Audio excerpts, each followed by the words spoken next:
In Tagalog, marami ang tumatawag sa akin ng Panginoon, pero hindi ito nangangahulugan na makakapasok sila sa kaharian ng langit. Ang mga tao lang na sumusunod sa kalooban ng aking Amang nasa langit ang mapapabilang sa kanyang kaharian. 22.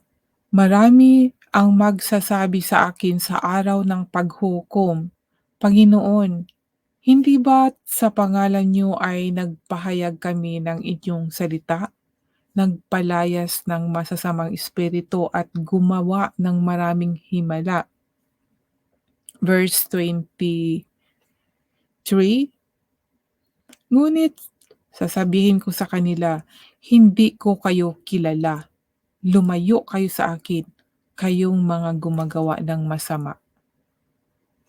Mga kaibigan, hindi lang porke ang tao ay nagsasabing Panginoon, Panginoon or sinasalita siya o gumagawa ng mga milagro, ayun nga dito nababasa natin, ay totoong sa kanya.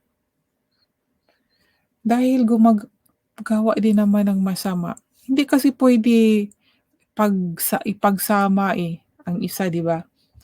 Ipagsama na, ah, yun nga nagwo-worship sa Panginoon ngunit ang gawain naman ay hindi naman sa kanya.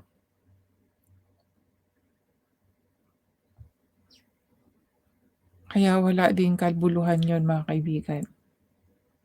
At ito po share ko po, ano ba ang mga gawain ng tao na bakit itinataboy sila ng Panginoon? Yun na nga nagwo-worship, kumakanta, "Hallelujah, Hallelujah, praise the Lord," 'di ba? Pero pagkatapos nun, ang gawain naman ay laklak, sigarilyo, sugal, tsismosa, at, yung namang igitera, o 'di ba? Ito, nandito po, ebidensya sabi sa 2 Timoteo chapter 3 verse 1 and 4. Sabi dito, hahanapin ko muna sa Tagalog, kasi English kasi pala itong na-share ko. Sa Tagalog po basahin natin para mas maganda. Para mas maunawaan po natin at para mas maibahagi ko rin po. 2 Timoteo chapter 3 verse 1 to 4.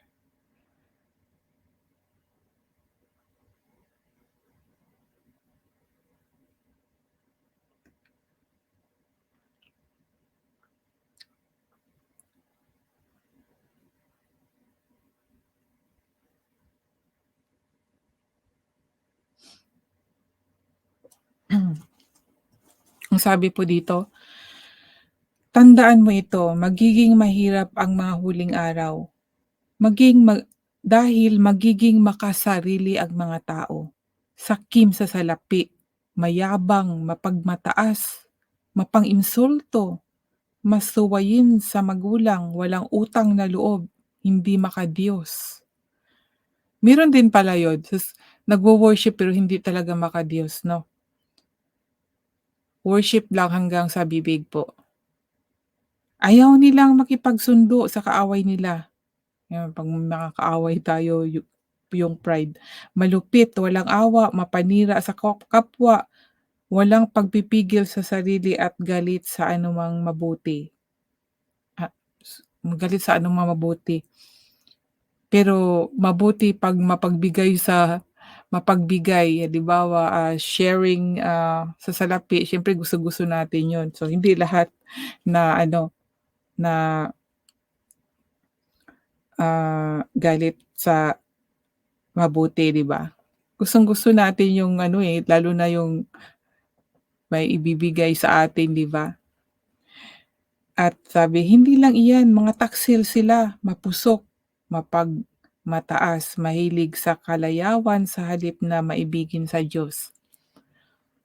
Dahil kung totoo po talaga nating mahal ang Diyos, hindi po tayo makagawa ng ganito po sa kapwa natin.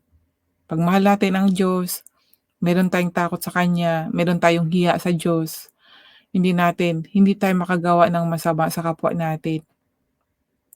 Kagaya ng sinabi po dito sa 2 Timothy chapter 3 verse 1 and 4, 'no? At, dito sa Galatians, sabi sa Galatians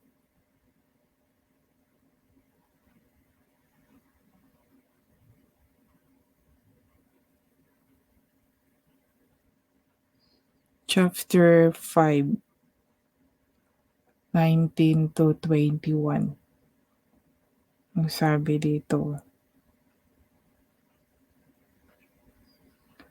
"Ang mga taong sumusunod sa ninanasa ng laman ay makikilala sa gawa nila, sexual na imoralidad, kalaswaan, kahalayan." Take note po, kalaswaan, kahalayan. Kahit na po sa mga pananalita natin na mga bastos, marami po 'yan dito sa internet. Mga malalaswa yung mga sinasabi. Tapos pagsamba sa mga Diyos-diyosan, pangkukulam, pagkapuot, pag-away-away, pagkasakit, pagkagalit, pagkawatak-watak, pagkahati-hati, 'no? 21, pagkainggit, paglalasing, pagkahilig sa kalayawan at iba pang kasamaan. Binabalakid ko kayo tulad ng ginagawa ko na noon. Ang mga namumuhay ng ganito ay hindi mapabilang sa kaharian ng Diyos. Ito po yung mga tinatakwil ni Jesus Christ po, na sa bandang huli ay